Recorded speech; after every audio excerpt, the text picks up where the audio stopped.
Hello, everyone. This is the Fyre Fantasy Podcast. This is not my second time trying to pronounce the title of our podcast. My name is Chuck. My name's Julian. And I'm Greg. And today we're going to be covering the NFC West. This pretty spicy division, I think. I literally can never tell who's going to win the division every year. So I think this is going to be a fun talk, especially with recent trade rumors and draft rumors and stuff like that. So I'm pretty excited. I don't know about you guys.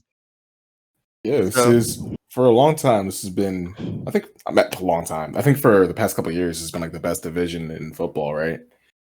I think so. I think that they've had like the collective best record against other divisions/teams. It's just been crazy. I think the Niners were the worst, and now not the Niners. The Cardinals were the worst for a while, and now Kyler's coming up, bringing them up a little bit. Of course, they got D-Hop, and they got some new additions. Niners were great 2 years ago, made the Super Bowl. They probably would have been good again last year if they didn't have like 53 injuries on their 53-man roster. So, yeah. Rams had a huge upgrade. Yeah, I think this is gonna be another good year for this division. Yeah, I agree. So let's start off with the 49ers, and we'll start with the QB position. So with the 49ers, I'm just going to go through all the free agent. Before we talk about any position, I want to go through like the free agency moves for that team. So the 49ers, fantasy relevant free agency moves. This isn't as relevant, but they signed Nate Sudfeld and Josh Rosen at quarterback. They got Mohamed Sanu at wide receiver. I don't think he's going to be that relevant. OT Trent Brown. Trent Williams, from the Washington team, I believe. And he's going to help out Jeff Wilson and the running backs, Mostert. They lost Tevin Coleman and Kendrick Bourne, so that should help out the other running backs and wide receivers who we've known from their team. And for defense, they should have a good defense again. They're getting Bosa back.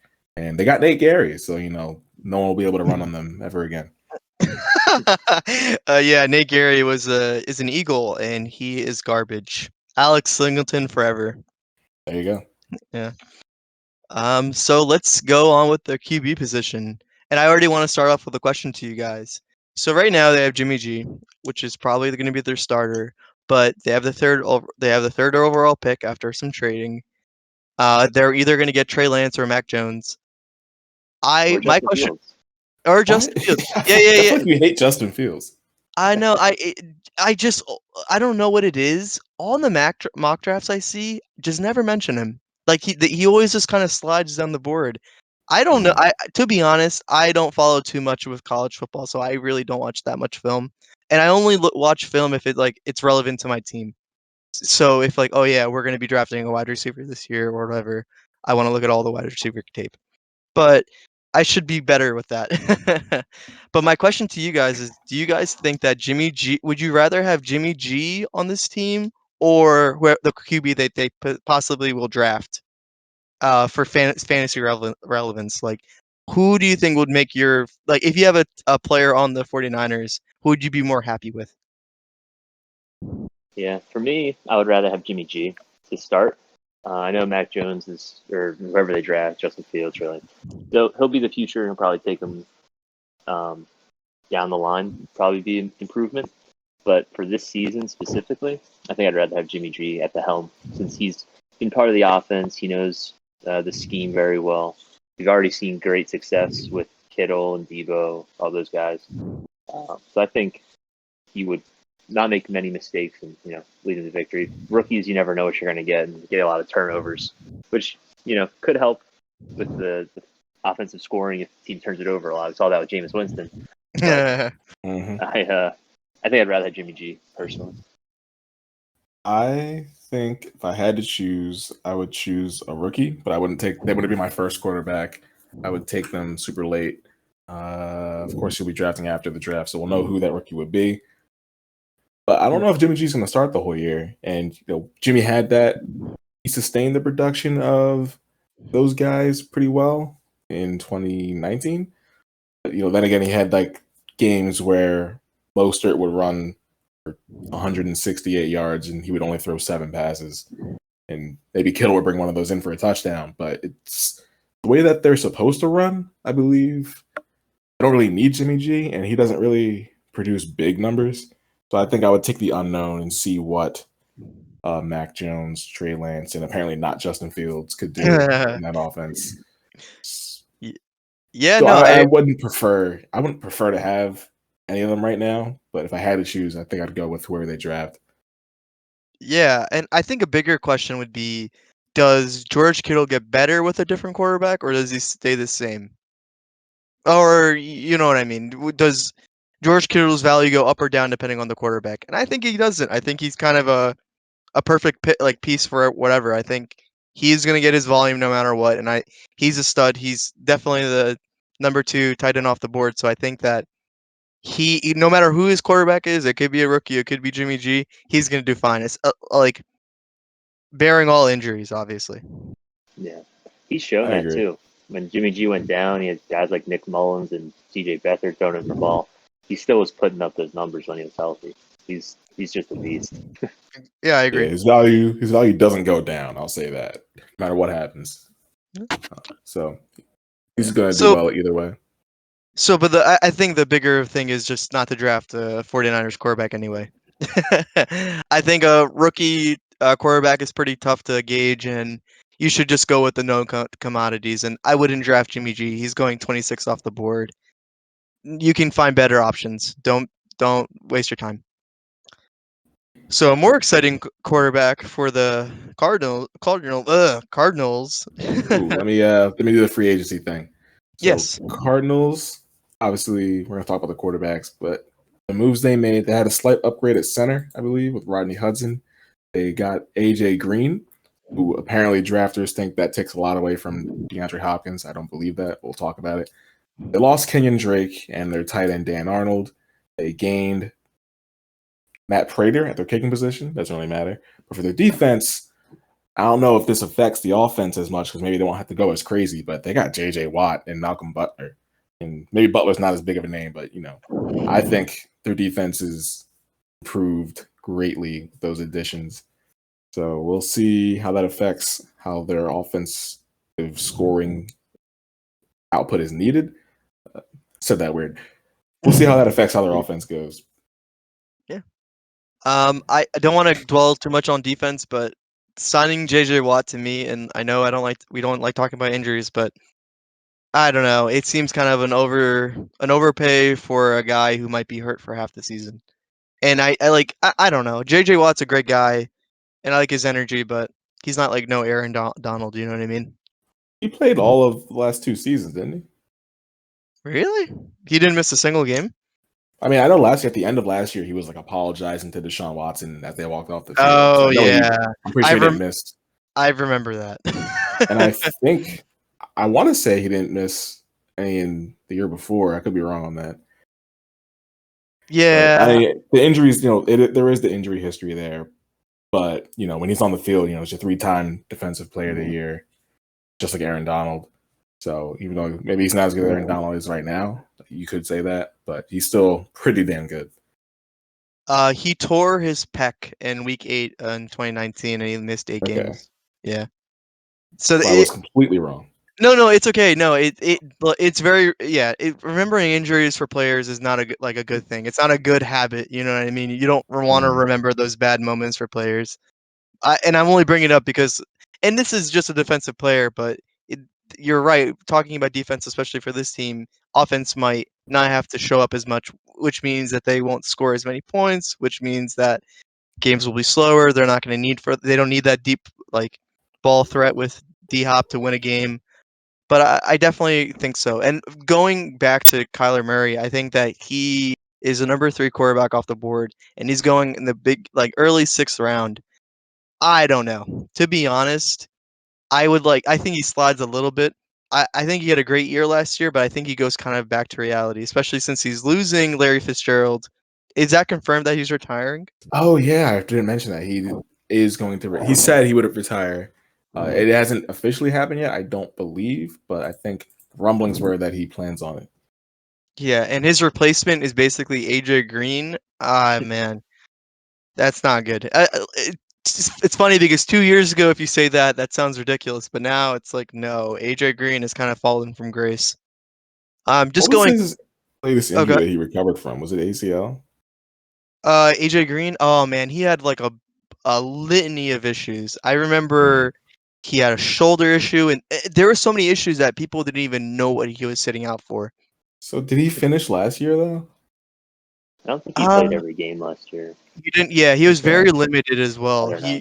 I didn't know if it was one of those things where like it takes more than a full year to recover from it or whatever. But yeah, he's not as exciting. I guess we'll talk about him a little more when we get to wide receivers. Yeah, But and going to their going to their draft pick this year, they have the 16th pick, and it looks like they're gonna boost up their defense. But I also saw a bunch of mock drafts showing that they're gonna trade down because their roster is pretty loaded. They just need everyone to step up, I think.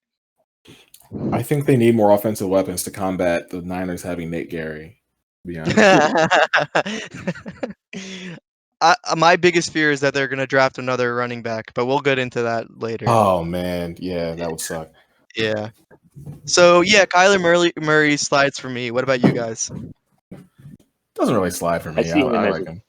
Yeah, he's top option for me. If he's there in the 6th round, I'll probably take him.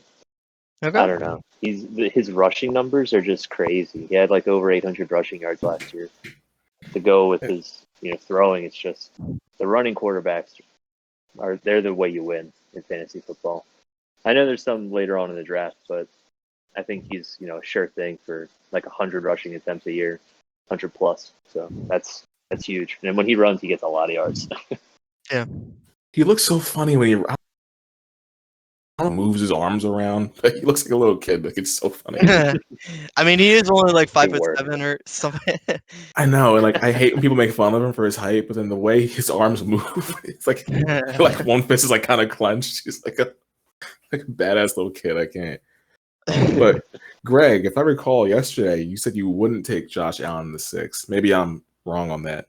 I said I wouldn't take him in the 4th because I was too high. But if he was in the 6th, I probably would.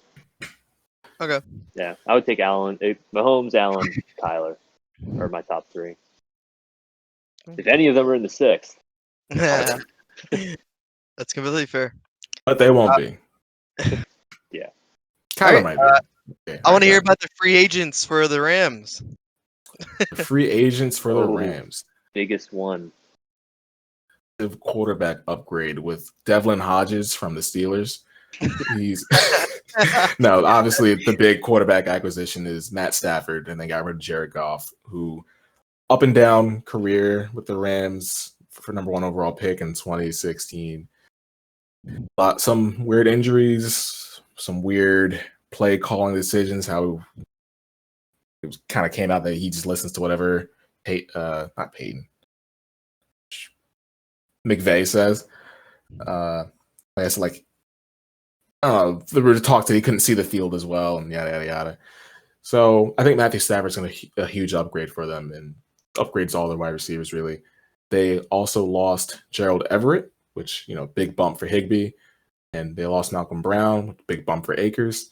They gained Deshaun Jackson and lost Josh Reynolds. I think that's kind of a one for. I don't know. I think they got a little worse there because Deshaun's never available, but watch him play at least 14 games this year. Who knows?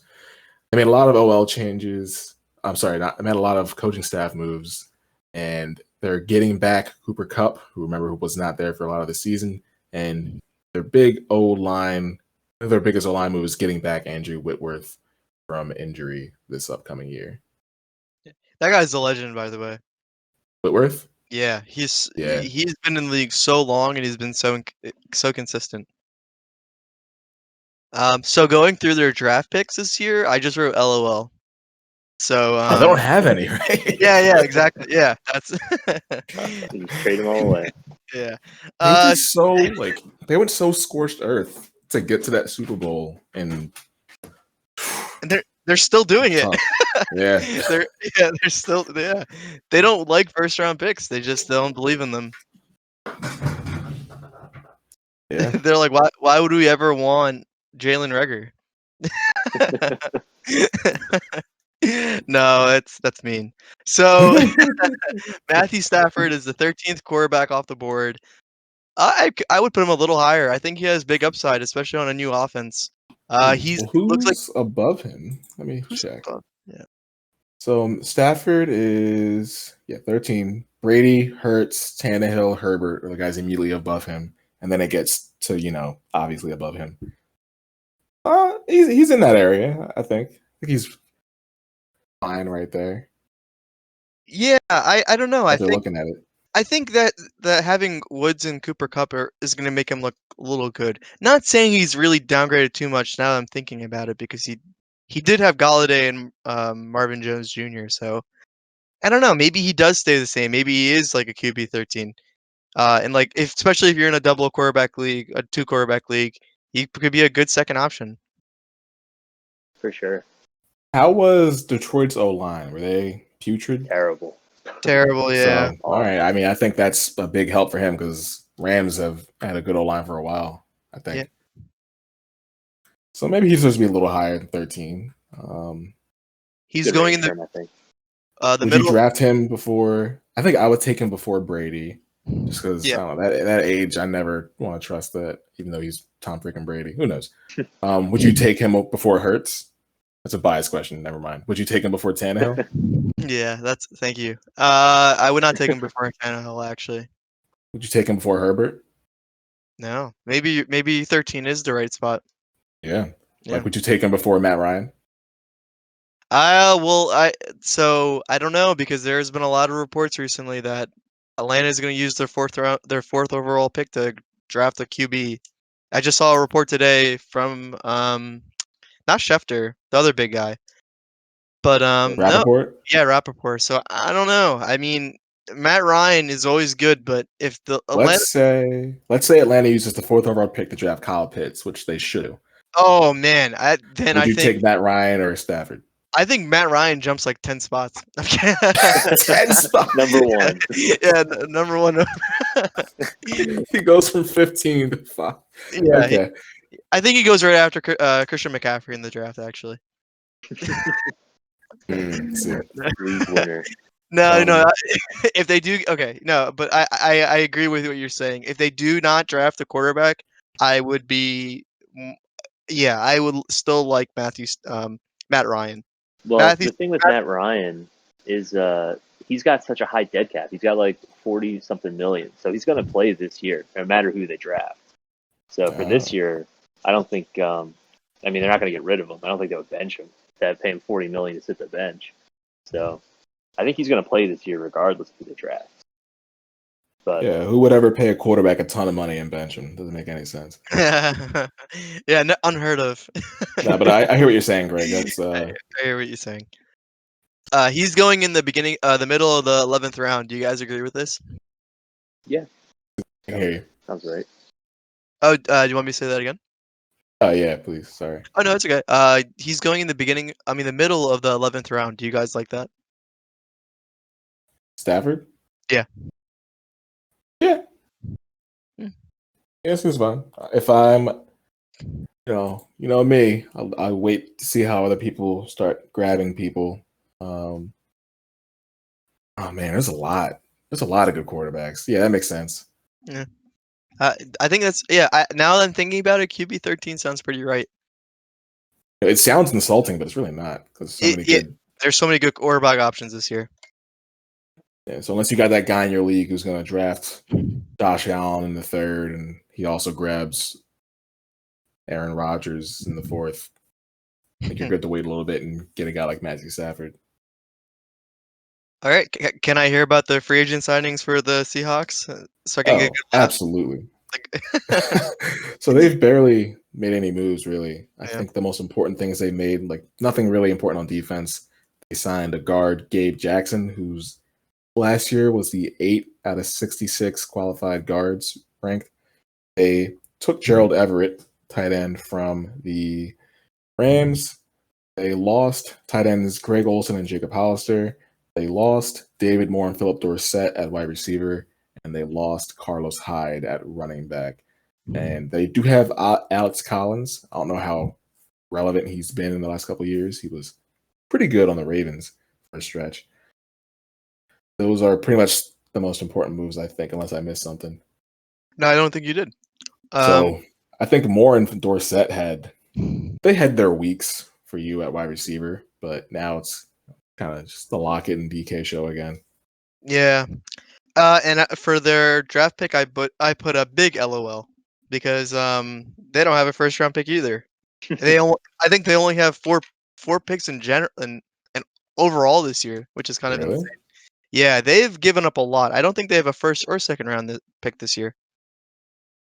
What do they even use all that capital to get? Dude, they have Jamal Adams. Jamal Adams. So, yeah, yeah. Like, he's a glorified defensive end. No, that's mean. We love Jamal. 3 picks. They have 3 picks. Oh, they have 3 picks. My Lord. Wow. They have what are they? A second, a fourth, and a seventh. 56 overall, 129, and 250. Yikes. Well, we're not going to really hear about them during the draft. Oh man, this was updated on the 21st of March, so maybe they mercifully got something else since then. But man, no, I think it's still 3. I don't think it's not looking good for them.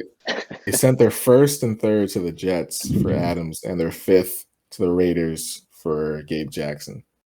Yeah. All right, so I guess I think getting a bona fide OL in Gabe Jackson, that's fair to send your 5th round pick for. And Adams is probably worth those 2 picks, but man, it's just what it leaves you with is bare bones. Yeah. So let's talk about their best player on their team, probably Russell Wilson. He's there's been a lot of trade talks with him recently. There was reports of him saying he wanted out and that the Bears were going to be like the best team in the league. But yeah, no, I think he's staying. I think he's going to be playing for the Seahawks this year. I don't think he's going to be traded. I think he's been talked into believing in the system for at least one more year. And he's the 8th quarterback going off the board. And he's probably going, it looks like he's going around in the middle of the 8th round. I think this is right. I think he had a lot of flash in the first half of last year, but the second half did not look good. I think that right after he tweeted, "Let Russ cook," it just didn't really work out. I think that he's gonna have a similar year to last year. I think that his weapons don't look like they're changing too much, and their team doesn't look like it's getting any better. I would even dare say probably worse because they've lost 2 decent tight ends. And I'm not knocking Jared Everett, but he never really wowed me on the Rams. I think as a guy who had Higbee, excuse me, last year, Gerald Everett was so annoying. He's because he's serviceable and he would take away targets from Higbee. So I'm wondering how he'll look as the bona fide starting tight end on the Seahawks, especially with Russ. I don't know. I think Gerald Everett's interesting. I don't know where he's. I guess we'll get to him when we do tight ends. But it overall feels like Russ's weapons have been limited a little bit, and I don't know where. I don't know what happens with Russell. Like last year, he just kind of fell off hard near the end. I don't know. Yeah, it seemed like he played a little slower, and from the way I watch Russ, it kind of gives me Carson Wentz vibes. Just with like, there's been reports that his O line's the problem, but a lot of times when I watch him play, it's kind of he just dances around and then like looks for the deep end target. It's like a 50-50 ball most of the time, and he'll have like an amazing play with like Tyler Lockett, or he'll just like throw it out of bounds for like out of no completion. You know what I mean?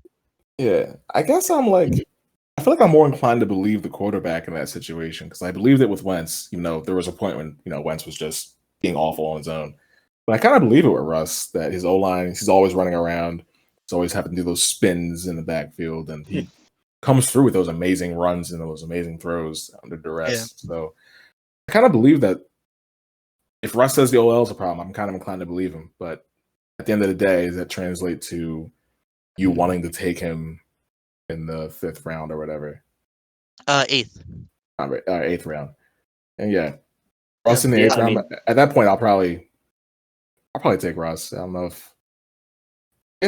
Yeah, probably. I believe in Russ. I think he's going to have a bounce back year. Last year, his O-line definitely wasn't helping him. I know he runs around a lot, but he got sacked like over 40 times, which is a lot for a quarterback to get hit by those, huge 250+ pound dudes. Especially a mobile one. Yeah. And he's never missed a game. Yeah. So, he's always going to be there. He has his ups and downs, but I like him. I think in the 8th round, it could be a steal of the draft. He threw like 40 touchdowns last year. He still has the same core weapons. I think he could be pretty good. There's talks of they're trying to run the ball more. I don't know how that's really possible. They ran the ball a lot last year, but we'll see what happens there. That's what scares me. That's what scares me because I feel like they don't really. There's no concrete. We're gonna let Russ do this every week. Like it'll be Russ does this. It's great. Oh, we're down by 1 touchdown. Let's do something different and run Carson a ton. I feel like they don't know week to week, and you're not getting the same calls from Pete Carroll and the coaching staff, and that hurts Russ more than Russ himself on your team. Yeah. No, I agree. Yeah, I have mixed feelings about Russ. I think he'll be happy with him either way. But I think he's very safe. I think that if you need a reliable quarterback and you don't care if you get a stud or not, or I think if you just want a consistent player, Russ is like the safest pick for a quarterback, at least. Maybe Patrick Mahomes is a little safer, but you have to give up a lot for Patrick Mahomes, and I think that with his value going down this year, Russ is probably a safe, nice-looking pick. It's a fair assessment. Okay, let's go to running backs. The running back room got pretty small in 49ers after one season. They lost 2 of their main guys. But it seems like Raheem Mostert is going to be that guy. He's the 26th off the board, and he's going in the 7th round, the beginning. I like Raheem. Raheem's pretty great. I hope that I kind of want him to be the bell cow, but I know that's not how the 49ers work. And if you own any 49ers players, you get kind of upset because you're like, just give him the ball every single time. But maybe since they have a limited room this year, maybe they'll go more to a bell cow situation. But I don't think that's Kyle Shanahan's offense. I think that Jeff Wilson and Jerick McKinnon are probably going to get a lot of touches as well. Wilson is 46 running back off the board, and he's going in the beginning of the 12th round. And Jerick McKinnon don't draft. On the depth chart in ESPN, McKinnon's not even listed. They have Mostert, Wilson, Jermichael Hasty, if you remember all the week 14 hype around him or whenever it was. And they have this guy, Austin Walter. I don't even know who that is. Wow, yeah. I know they have McKinnon. I don't know what that deal is, but I guess that's something to keep an eye on. Yeah, it is something to keep an eye on. But yeah, overall, the Niners, I think last year was an anomaly because everyone just they would play one game, do great. Whoever started would do great, and then they'd be hurt like that game or the next game, and then it'd be the next guy you had to like scramble to pick up. It's really weird, and I don't think that's something that happens every year. Yeah. So I hope Mostert stays healthy and he's just a guy, but Wilson also showed he can be really good. Hasty was good for a couple games, so it's a tough situation. I don't know where you want to draft these guys.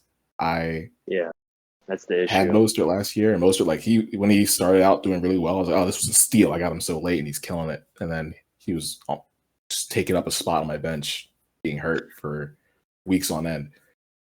Yeah, and not even injuries either, because Kyle Shanahan does like to move his running backs a lot.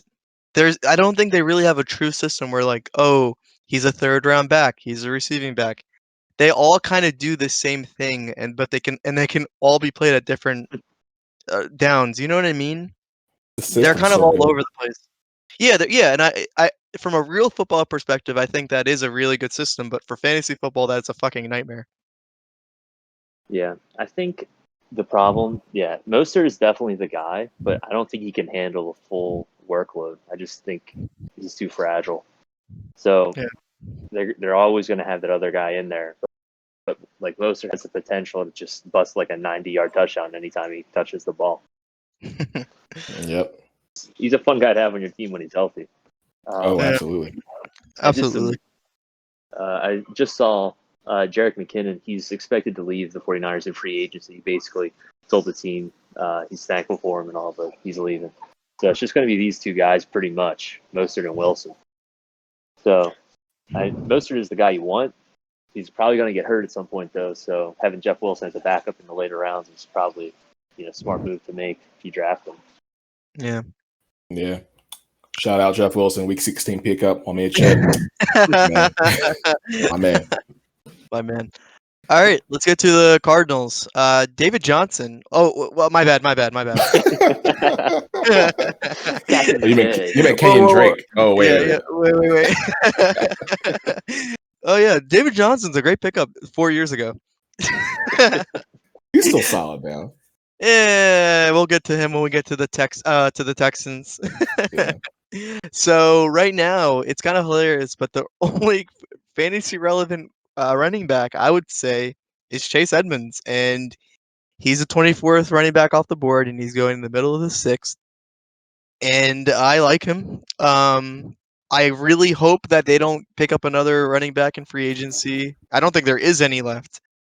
And I just hope that they don't draft one, because if they just keep Chase Edmonds as keeping the heavy load, I really would be happy with Chase Edmonds, especially if I can get him. I would even take him in the 5th round, to be honest. Yeah, I don't see that happening though. I feel like they're definitely going to add someone to that room. Someone who's pretty good Chase too. Edmonds so much. Yeah, they do hate him, and he'll have amazing games, and just we don't like you. You're not David Johnson. Yeah. Yeah. Like you said, Greg, I feel like it's bound to happen that they'll take someone else. And I know we talked about Najee Harris going there. I don't know. I just want to see Chase Edmonds just be the guy for once. He does so well when he is the guy. I don't know. I don't get it. Yeah, Cardinals are very you struggle watching them because they don't really know how to use their running back sometimes. You know what? Cardinals are gonna get Jerick McKinnon. I'm calling it. That's a good call. Does that really? That's perfect. If they do pick up Jerick McKinnon, that makes me really happy to be a Chase Edmonds owner. I don't think they're gonna use McKinnon as much as they'll use Edmonds, but we'll see. They'll surprise you. Yeah, I feel like they just crave having someone else that's not Chase Edmonds, even though Chase Edmonds is so good. Yeah. The other thing that worries me about Edmonds is the fact that Kyler Murray always steals those goal line carries. It always seems like when they get within 5 yards, Kyler's the guy that runs it in, not the running back, which is so frustrating. But a lot of times you get those screens or quick slants at the 15-yard line that he runs in or can run in. Yeah. Maybe not a lot of the time, but I don't know. I feel like that chance always happens. As a Drake owner last year, it was so annoying watching Kyler snipe all those 1 yard. I'll hand it off to you once, you get stopped. I'll do it again, and they'll go for you, and then he bootlegs it in the end zone. I think Edmonds can do a better job of converting on that first opportunity than Drake did, but we'll see. Yeah, we'll see. All right, let's get to the Rams. The Rams have an exciting room. Two relevant fantasy guys, Cam Akers and Darrell Henderson. Cam Akers is really skyrocketing up fantasy football rankings. He's he's 11th off the board right now, and I've seen him go up twice already. I saw him the 13th, and then he went to 12, and then he went to 11. So he's quickly rising, and now he's going in the end of the 2nd round. That's pretty insane to me. I like Cam Akers, not as much as you guys, obviously. He's definitely, if I had him, I wouldn't be upset, but I wouldn't pick him up in the 2nd round, personally. And Darrell Henderson is the 42nd, and he's a kind of a late acquisition, so he was probably a 12th round guy. So if you need someone to fill up your roster, like a bench guy, you will not be sad with Darrell Henderson. He's a pretty good handcuff as well. So. Yeah. Cam Akers, I think he's going to be the guy, and having Matthew Stafford, on the team is going to help the run game because they actually have a respectable pass game to worry about. And he just looked really good in the back half of the year, even with Goff there. So Cam Akers, he's an interesting name. He might be going a little bit too high in the draft right now, but I don't think you'll be upset with him on your team, like you were saying. I mean, really the only way that I would not take him there, looking at the other running backs, is if I just see a wide receiver that I just really want. So I think in the future when we do a mock draft, we'll see how things shake up and see who's out there, see where he really falls. Yeah, I like his current ranking in terms of where he's the other guys. Not much more to say about him. I like him a lot. Yeah, and Henderson's a good handcuff. Yeah, I agree with that too. Yeah, I thought that was gonna be an easy group to talk about, but it's kind of simple, like cut and dry. Mm-hmm. So another good duo, depending on how you talk to, Chris Carson and Rashad Penny. This I have a lot of personal experience with this because I had a lot of shares with Chris Carson. So whenever I see Rashad Penny take a snap, it just kills me because Chris Carson could totally do that. I know he's had fumbling issues in the past, but I don't know. I think it's also a very similar situation to the Rams. Chris Carson is definitely kind of fallen off in the previous years. He's the 21st running back off the board. You can get him in the beginning of the 5th round. Rashad Penny is the 47th, and he's beginning of the 13th round. Rashad Penny is a great handcuff, I think, especially because they do like to use him a lot. And yeah, I don't have anything else to say. Chris Carson has fumbling issues, but I still think he's that guy in some ways. I think Chris Carson 5th round is a blessing. That's where he should go, but I would definitely take him in the 5th. Yeah, they did give him a good contract. Yeah, I've taken him in the 3rd last time I had him, and I was happy with it. He's definitely a great volume guy. Mm. He does have injury history. It seems like every year he always comes up with something new. Yeah, if you do get Carson, you should pick up Penny, I think. Yeah. That's a good point. But when he plays, he's just like electric. I really like Chris Carson. I think he's undervalued. It feels like he's always undervalued. Every year, we're always talking about like, oh man, Chris Carson's going this late in draft, but he's always produces whenever he's on the field. He just has, misses a few games every now and then. So I think he's going to be pretty good for the Seahawks. He knows the system. Apparently, they want to run the ball more, which is always good for the running back. So I like Chris Carson this year. I'll probably draft him a little bit early just to get a share of him if he's going that late. So he's like the anti-Joe Mixon. Who? Pretty much. Joe Mixon, because Who's he's that?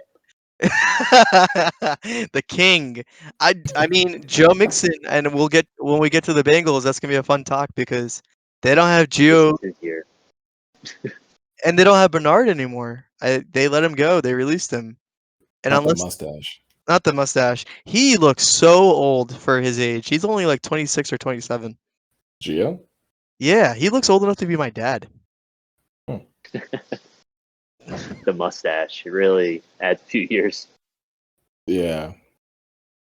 Yeah, no. Anyway. 29, sorry. I undersold it a little bit. But he's 29. Good for him. Can confirm he's not old enough to be your dad. Okay.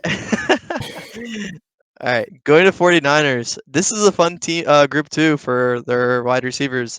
So they have Brandon Ayuk and Deebo Samuel. These guys are kind of close to one another too. Brandon Ayuk is actually considered more relevant than Deebo Samuel. Ayuk looked pretty good last year, even with their backup quarterbacks, and he's going to 24th off the board, and he's late 6th round, and Deebo Samuel 35th and late 9th. I don't like Deebo Samuel because I've just been kind of cursed by him. I've always picked him up when he's had injury, and I don't have any experience with Brandon Ayuk. I've never really had him in any of my leagues. I mean, granted, he was a rookie last year, but were they both rookies last year? Or was Deebo's second year? Deebo's second year. Okay. So they have a very young core. Player. They're both these big, explosive guys. I think the issue with Deebo is he just gets hurt way more. So I don't know. It feels like kind of getting the same guy like Ayuk, just a little bit later, taking Deebo in the 9th. Which, if he's there, I'm gonna do that. I feel like he's got some pretty high upside. because the year before he just like dominated Debo. So to me, I would rank Debo ahead of Ayuk. I just they love to manufacture touches for these guys, even in the running game. They'll just do like end arounds and stuff to these guys, and they always get yards. They're big, tough, physical guys. They get the job done. Which one was it? There was like a game where they had like, I don't know, 80 yards or something, but yards before catch was like -5 or something crazy. Is that Debo? I think it might have been Debo. Yeah. Just to go with your point that they manufacture touches for that. Like, it's crazy. It is crazy. Yeah. So we'll see. Yeah. And do you think these guys get any better with a rookie quarterback? To me, the way that they use him, I don't think it matters. He's throwing the ball, just at the end of the line of scrimmage. So, to me, I don't think it changes too much the way they run the system. And their run game is so proficient that I feel like the wide receivers are not going to have too much pressure on them. It does help a lot. Yeah, they're really young too. So I mean, they definitely can have like a big. They're definitely growing. So I think they're gonna have good years. If Jimmy G doesn't need to throw more than 10 times a game, then these rookies won't need to throw more than 10 times a game. And yeah, that's true too. All right, probably a really good. I want to say like the best wide receiver group, just because they have D-Hop, but that sounds wrong. So. Oh, you mean for this division? I'm talking about in this division. In this division. So they have. Sorry, let me just restart. So the Cardinals have D-Hop, Christian Kirk, and AJ Green. The only one worth taking is D-Hop, and he's the fourth wide receiver off the board, and he's going in the middle of the second round. I like him there. Kirk's a good late pick. Yeah, no, I think Kirk is a great handcuff. I think Kirk, he's the 54th off the board, and he's going in the 14th round. So people are considering him a bench player. That I kind of agree with that. Kirk has never really blown me away. I've had shares of him, and I've never been like wowed. He's consistent. Like he can be, if you have like two flex, he can maybe be your second flex option, and you won't be super upset. But I think if you have D-Hop, you're a happy guy. I think I would disagree that Kirk is consistent. I would say he gives you really good games every now and then. Okay. I think he's fine to have. But yeah, like last year he had like 3 games in a row where he just dominated. He had like 20 plus points, and then did nothing the rest of the year. Yeah. But D-Hop first rounder in my opinion. I don't think drafts have him. Where do they have D-Hop going now? They have him going 14th overall, so middle of the second round. He's the 4th wide receiver, and I think he could even be like our wide receiver 3. Yeah, I guess we'll talk about it later today, but he's 2 or 3 for me. Maybe I'm just biased. I end up having him like every year, and I'm never disappointed. So I love D-Hop. I think he's a first rounder for sure at the latest. So yeah, he's got a great skill set. He's, arguably the top receiver in the game. Yeah. I think D-Hop, he's great. I think having him right there, in my rankings, I have him as the 4th receiver.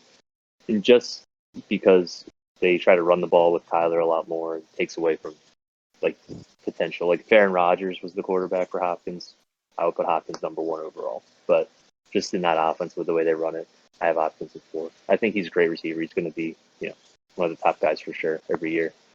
So good. Yeah. And we did talk about the defense getting a little better, so maybe they don't have to air it out as much. But I do feel like he gets consistent targets, and he consistently catches 90% of them at least. so yeah. Do you guys know the little fact where he gives like whenever he scores a touchdown, he gives the ball to his mom who's blind? Yeah. That's like one of the sweetest things I've ever fucking heard. It's so nice. Mm-hmm. Wholesome. Sorry. We didn't talk about the most important wide receiver, Andy Isabella. Definitely first round pick. Right after Dalvin Cook. Good Lord. I thought you were about to say AJ Green because I have him number 1 overall. No, okay, yeah. Should we talk about AJ Green? I know we gave a little blurb about it, but we didn't go in depth. I would say do not draft at all. Yeah, I mean, last year he didn't really do anything special. Granted, Joe Burrow got hurt, but AJ Green's done. He's old. I think he's lost his prime self from back, was it 4 years ago now or whatever? 3, Hard to keep but track. He's always hurt, and then now he's old and hurt. Oh, yeah, he's 32. I don't see him bouncing back. I mean, Hopkins is there. He's going to take the top guys, but I don't think AJ Green's going to compete too much. I think Christian Kirk is the second guy you would want to have for sure. Oh yeah, exactly. I agree. Yeah. Okay. Rams room. They got a lot of guys that you'd probably be happy with. So they have Robert Woods, Cooper Kupp, Van Jefferson, and then D-Jack. I should throw So Van Jefferson in there. he's in there. Van Jefferson is technically one spot above D-Jack. So I'm adding him here. He's considered, to fantasy experts, you would rather have Van Jefferson than D-Jack, which kind of blows my mind. Really? Yeah. So I mean, I would agree with that because D-Jax, you never know if he's going to play week to week. But yeah, I don't know. Exactly. How did Van Jefferson do last year? Not good. Okay. I'm just saying, I legitimately, before you said his name, I did not know who that was. So I was like, how are you going to throw him in before a guy we at least know in D-Jax? But he is there. He's a third receiver. Clearly, I don't know much about him. Maybe you guys should talk about him. I don't think there's too much to say. I mean, personally, Woods and Kupp are the two guys you would want. Get him in, the earlier rounds, and then Deshaun's like a late round guy to me. So I have a question for you guys. Who do you guys rank 1 and 2? Who, Woods or Kupp? Who would you rather have? I love Cooper Kupp, but Robert Woods is the guy that I'd rather have. He's always there. He gets all the targets. Yeah, he's the more consistent guy to me. I've had Woods for the past couple of years, and I'm always wishing that I took Kupp. Not because Woods is bad, because I'll look at my roster and Woods is doing all right, then Kupp will just have 2 touchdowns already. I'm like, what the fuck's going on? So I think it's a personal thing. I think I would take a chance on Kupp this year over Woods, but they're both so good that it's really hard to argue who you would rather have more, in my opinion. And I think part of my bias towards Woods comes from having Kupp last year, and Kupp scored 3 touchdowns all year, and that really hurt me. So I'm on the Woods train now. There you go. Yeah. When did he get hurt last year, Kupp? So Kupp played in 15 games. So I think he's how many games? 15 out of the 16. So really? He only missed 1. I mean, I'm sure I might be thinking of a previous year then. Maybe. I don't think he was fully healthy for some of the games, but he played in 15 of them. So yeah. Yeah. What about you, Chuck? What do you prefer? I'd probably take Woods. Woods is good. I feel like I'm the same boat as Julian. I've had Woods and I've always wanted Kupp. But I feel like in the end of the day, Woods always does a little better than Kupp, especially near the end of the season. So yeah, I think that Woods goes before Kupp, but yeah, if you have either one of them, you're not gonna bitch about it. What are their draft? So Woods is the 17th wide receiver, so he's going in the beginning of the 5th round, and then Cooper Kupp is the 23rd wide receiver, and he's going in the beginning of the 6th round. I've never seen them that far apart. They're not. Yeah, I think that that's why the question. That is why it's a good question. Where you kind of can. If you said Cooper Kupp, before Robert Woods, I wouldn't think you're a crazy person. I'd be like, okay, I can see that. I feel like they've always been back to back in rankings in previous years. They're close together. Well, one round is not too bad. I think I have seen them back to back, but I think this year the gap is a little larger just because we don't know what the fuck's going on with Matthew Stafford. Like, we don't know who he's gonna like more. So if you had something crazy happen where you got like a tight end and 3 running backs in the first 4 rounds, would you draft Robert Woods and then Cooper Kupp in back-to-back rounds? No, that's a good question. So it sounds good on paper, but when you hit that bye week, you're gonna cry your eyes out. You're missing both of your top 2 wide receivers who are a 4th and a 5th rounder. I don't know. Yeah, that's just. But also, if they have, I don't think they'll ever have super down low offensive scoring weeks this year. The Rams, I think they'll go back to that. Maybe not totally dominant where they were doing like 30 a game, blowing everybody out, but they'll be really good this year. So maybe having them both isn't that bad. But if they're my first 2, I don't think I can do that. Yeah. What about you, Greg? Yeah, I'm the same way. I just want to see what you guys would say too. But wow, you're testing us, Greg. Wow, dude. It's a good question. It's a good question. There's a chance. I mean, you're going to get the touchdowns pretty much if you have them on your team. But the thing is, if for some reason the offense plays a really good defense or they have the same bye week, that kind of thing, then they're going to go down together. So I like to have a diversified core.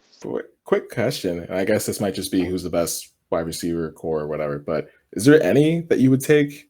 What pair would you take? Both of them. I like the starting wide receivers. I think outside of Thielen and Jefferson, I would take Julio and Ridley for sure. Oh yeah, that's a really good one. As long as Julio's healthy. I think I would just take Ridley. I don't know if I'll take Julio. That's crazy to say, but I agree. I know. He's like, fuck, he's never there when you need him. I know, and he gets so many receptions, but he just never gets the touchdowns. He started breaking out of that a little bit last year, I think. Yeah, but the beginning of last year and the year before that, it was brutal watching Julio play because like he looks so good, but he'll just never get the touchdown. Then he got hurt and didn't play the rest of the year, basically. Yeah. I was gonna say I don't think of any other duos off the top of my head. I was gonna say the next team has a good duo that this might happen with too. Not back to back, but we'll talk about this. So I'm gonna take back my statement by saying that the Cardinals have the best.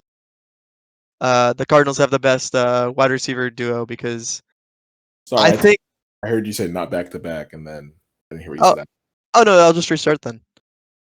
So I'm gonna take back what I said about the Cardinals having the best wide receiver group because I think the Seahawks might have the best wide receiver group, and they really have only 2 relevant guys. In terms of talent, you could maybe argue that, but for fantasy production, I don't know. Yeah, it would be really close because they got so I don't know why Lockett puts up zeros. Yes, but Lockett will also put up 20s randomly. I mean, all right, he puts up 40s, zeros, and like 18s. That's it. That's consistent. Get one of the 3. Yeah, and that's not that bad. I mean, but it'll kill you. It'll just kill the 0 will kill you 1 week. Obviously, I will still take Lockett. I love Lockett, but like just seeing that happen multiple times, like what is going on? Yeah, and especially like if they're gonna like we've been talking about, if they're gonna run the ball more, that kind of scares me a lot. But I think they just re-sign him to a big contract though. So yeah, I mean Russ loves him. Russ, I've never seen Russ not say a positive thing about Tyler Lockett. Like he loves him. They're gonna get married. They're gonna have a beautiful honeymoon. I don't know how Sierra will feel about that. Yeah.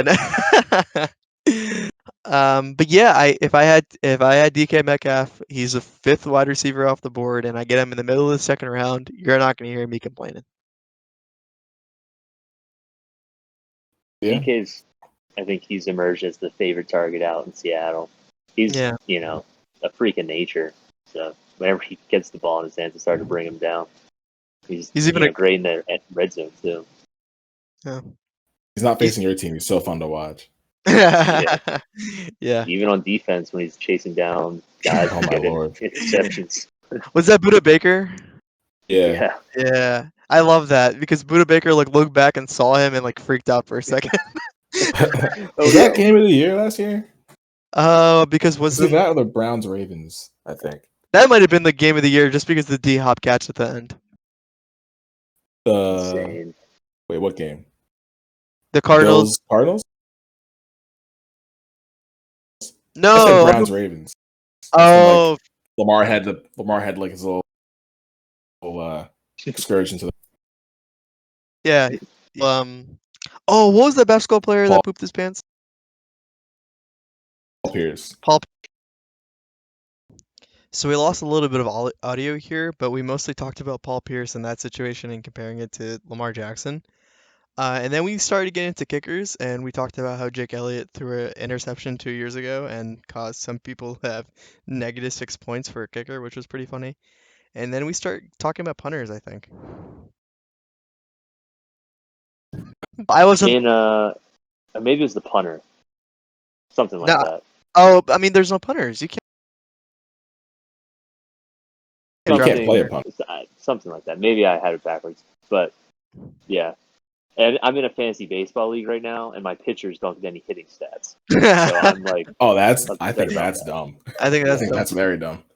Well, don't pitchers usually not hit anyway? Don't they always pitch hit? No, in like the NL, they have they always go to bat in the innings that they're pitching. So until they get taken out, they go up to bat. Some of them are do good. Really? Yeah. It's unfortunate, but that's the way it is. I'm okay with it.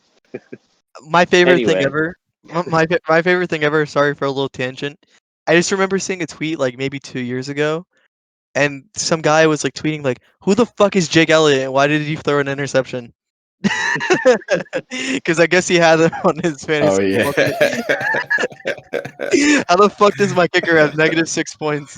That was such a dumb play. That was such a dumb play. My god, we don't talk about it. We gotta stay on track. Yeah, sorry, that was just my Tyler Lockett.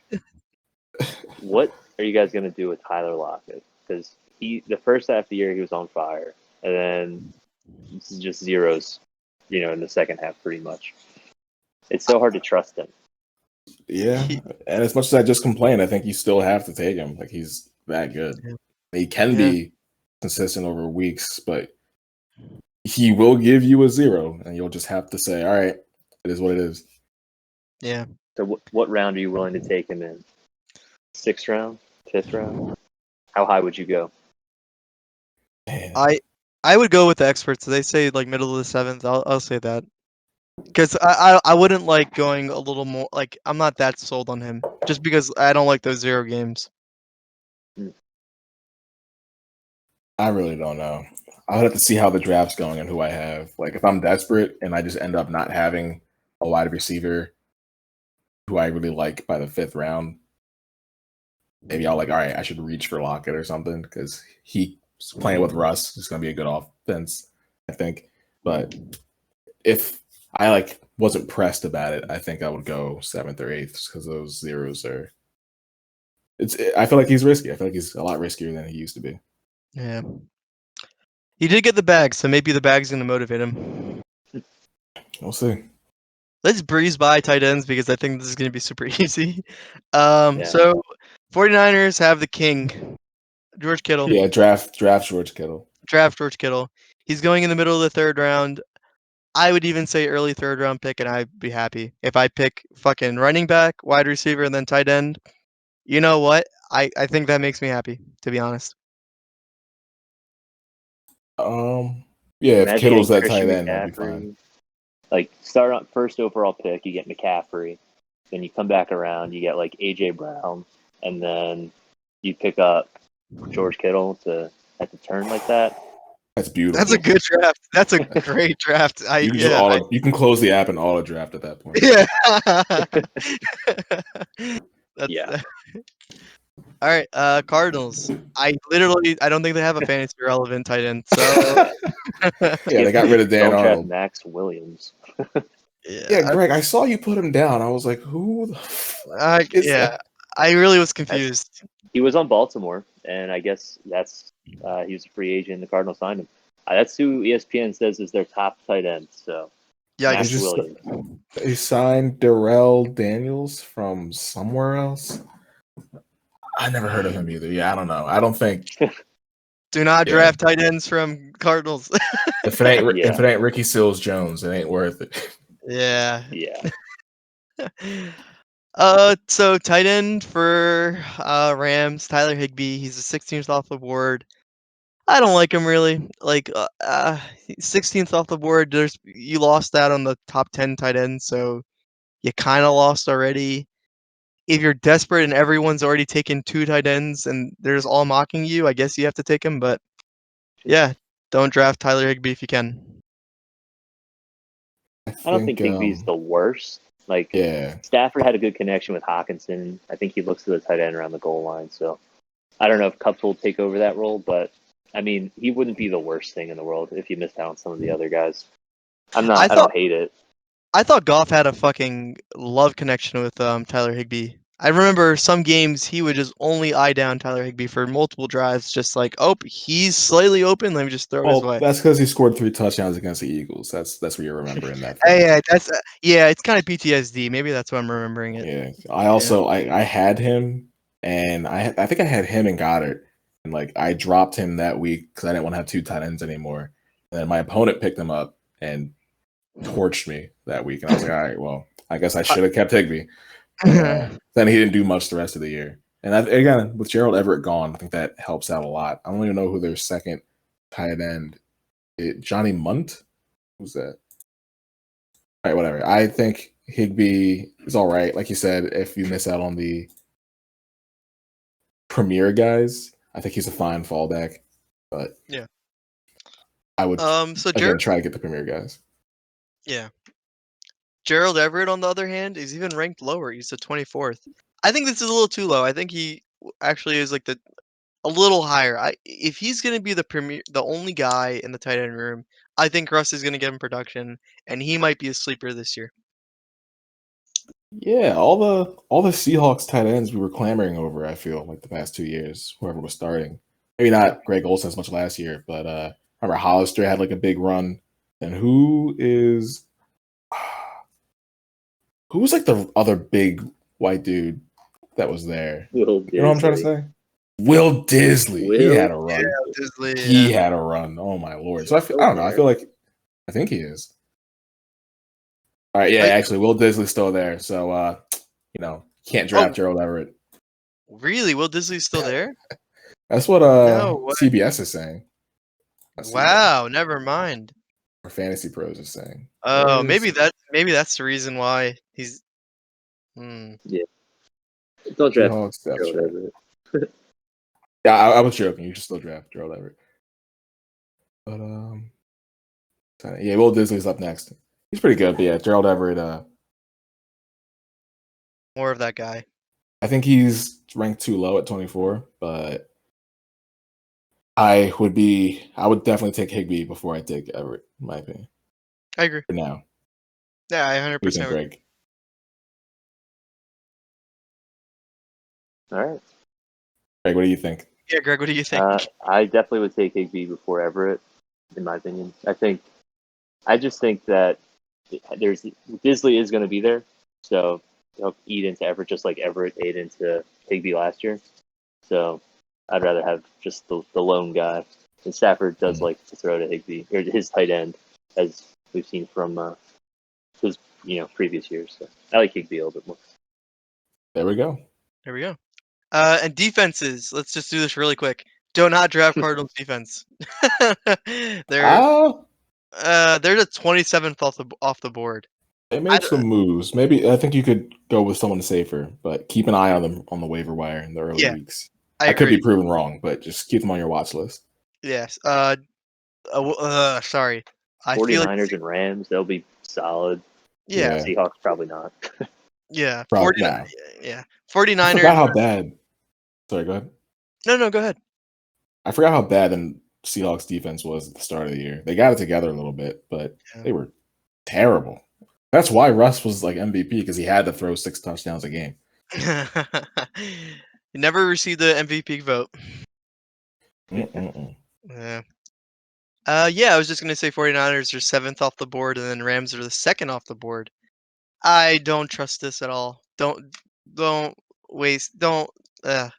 if whoever falls to you falls to you, and I think that you should stream defenses or convince your league commissioner not to have them at all.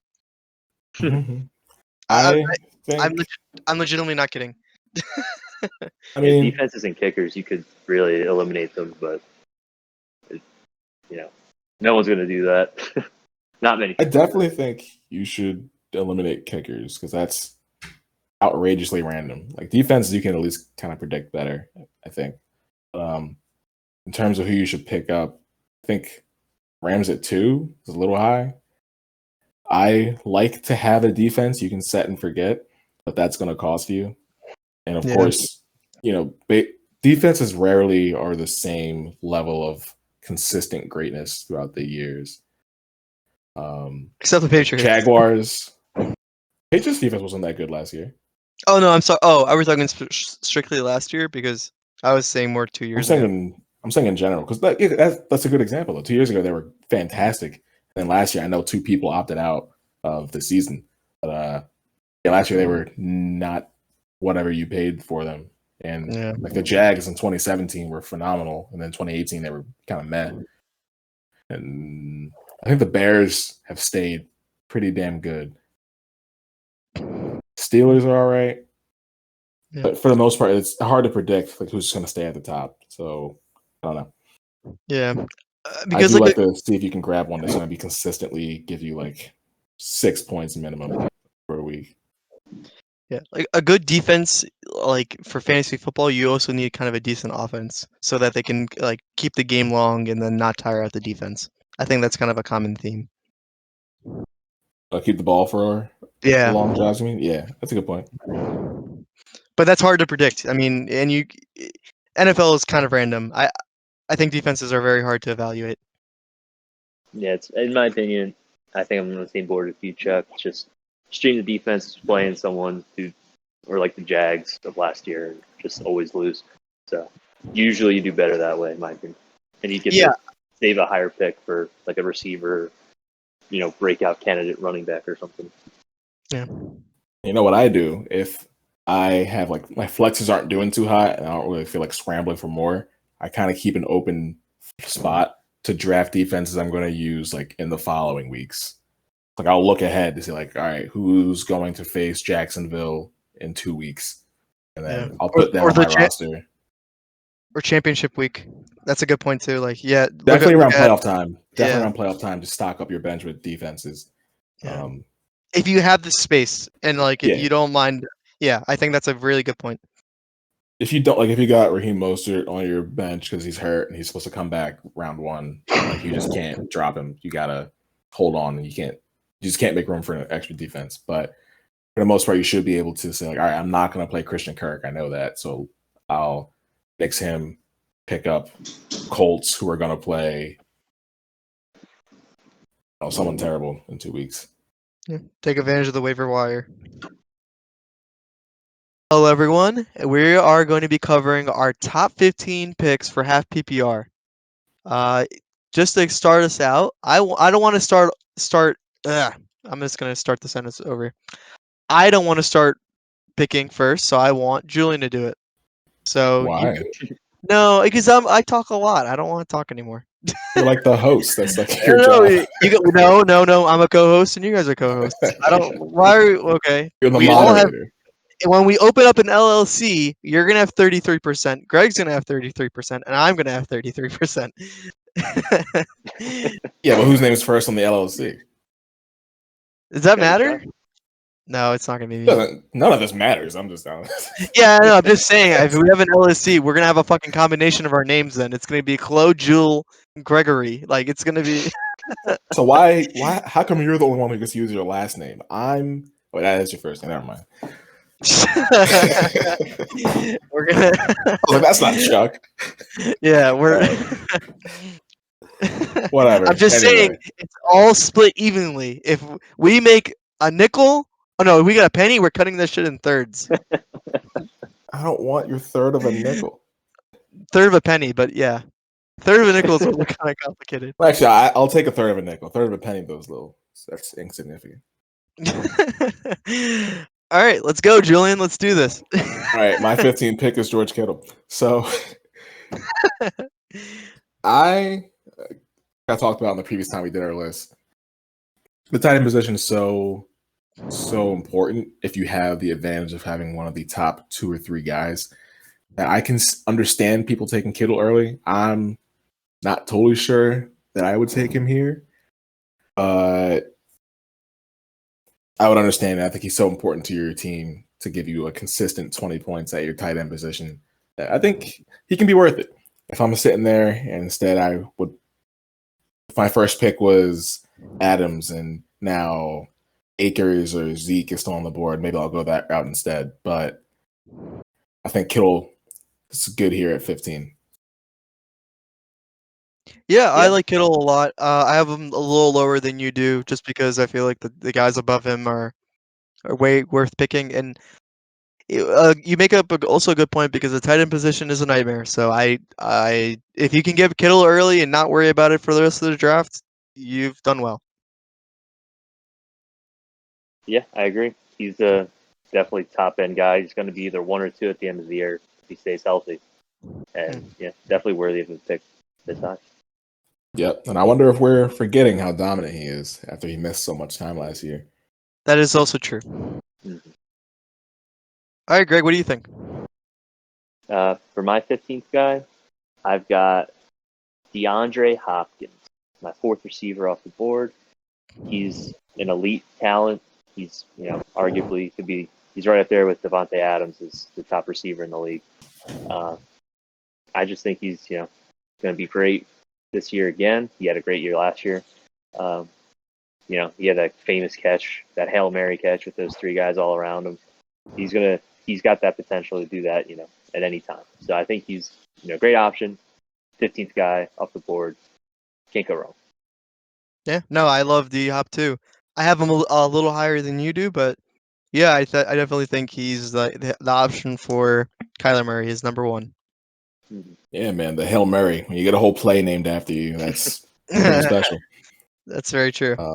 Yeah, I have him higher as well, but everyone knows I'm like probably too high on Hopkins. I don't know if that's possible, but I love the guy, so it's not possible. I'm not gonna argue too much. 15 pick for me. This is probably going to be a weird one, and this is probably like my last weird one. I'm gonna have Joe Mixon. They got rid of Bernard, so I'm very just happy with his situation. He's the only guy there. I don't think they're gonna draft a running back. I think they have a lot of bigger issues right now. If he can just truly become the bell cow and live up to his name and not disappoint everyone for a 3rd year, yeah, go for it. Joe Mixon is my guy for 15. If he's in the middle of the 2nd round, you see me picking him. Yeah, I like just that. Gonna shake my head. I'm all with you, Chuck. Hell yeah. You know my stance. Closer to the microphone. Bad decision. Okay. Oh, so it's me. All right, sorry. For the 14th pick, I have AJ Brown, absolute beast. I think you guys both already mentioned him in your top 30s, right? Yep. Yeah. Yeah. I mean, so we talked about him already. I think he's a beast. I think no Corey Davis boost his stock. He's a grown-ass man, Pro Bowler already, well-deserved. He was injured all of last year and did all that crazy things we saw him do. I think he'll only be better. I think that offense will click just as well.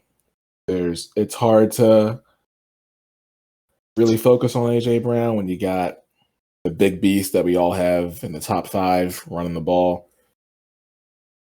I think he's going to do great. So I have him at 14. Cool. Yeah, I love AJ Brown. I love him too. I have nothing good. Yeah. Yeah. We already mentioned we love him. Yeah. So for me, for 14, I got Austin Eckler, 10th running back off the board. For me, he's going to have a great year. I'm thinking in the draft, the Chargers have a couple options. I think they're going to try to get an offensive lineman to shore up their line. I know they already got someone in free agency, so it's only going to help the run game. Austin Eckler is a beast. They're going to use him in all facets of the game. He's a great pass catcher. I think he's going to have a great year. So I have him here at 14. You're not wrong. I have him a lot lower, but I like him. I had him higher, so you convinced me to put him lower. So I'm cool with it. Oh, I meant higher. I have him higher than 15, but yeah, whatever. For me, 14, I'm gonna say Ezekiel Elliott. I think he's not gonna have that great of a year. He's I think very overpaid. I'm not just saying this because I'm an Eagles fan. I don't believe Ezekiel Elliott. He's just not gonna live up to his hype. And yeah, he's going around 10, and that's kind of crazy to me. I would not be happy with him. If I was the last pick of the first round and I had to pick Ezekiel Elliott, I would be very sad. So that's just me. I think Zeke that high, that sounds good on paper. I think if he's there, maybe I'll do it. But actually, no, I probably won't that high. If I know he can prove us all wrong. Well, me and Chuck wrong. I know Greg's high on him. I know he can prove us wrong. He has that ability too. I know he has that in him. But I just feel like from week 5 on, he's been disappointing and not what you really drafted. So I don't know if I would take him that high. He's definitely has the ability to be a top 5 guy. So I think that's probably a fair spot for him. It hires a fair spot for him too. Is what it is. I'm, obviously a different opinion on Zeke. I think when he was playing with Dak, he was playing at an elite level. And then as soon as Dak got hurt, you saw his production drop off because the quarterbacks just were not the same level, so they could stack the line, and it just made it harder for Zeke. With Dak back, they can't do that again, so I have Zeke higher, and we'll get to that in a few more picks. Okay. So Julian, who do you got at 13? Oh, that was Chuck. This is throwing me off so badly. Do you want to switch? I don't mind switching. No, I'm good. Are you doing this because your number 1 pick is something crazy? You just want to be the last one to say No. it? I felt like I've talked a lot today. I don't want to Chuck, get it. You never talk too much, Chuck. We all enjoy hearing you. No, it's okay. I'm a gossipy Gabby. Okay. So my 13th pick is Tyreek Hill. He's a beast. You know him, you hate him, but he's fantastic for fantasy football. He can explode at any point. It's amazing watching Chiefs games, watch what all their weapons do.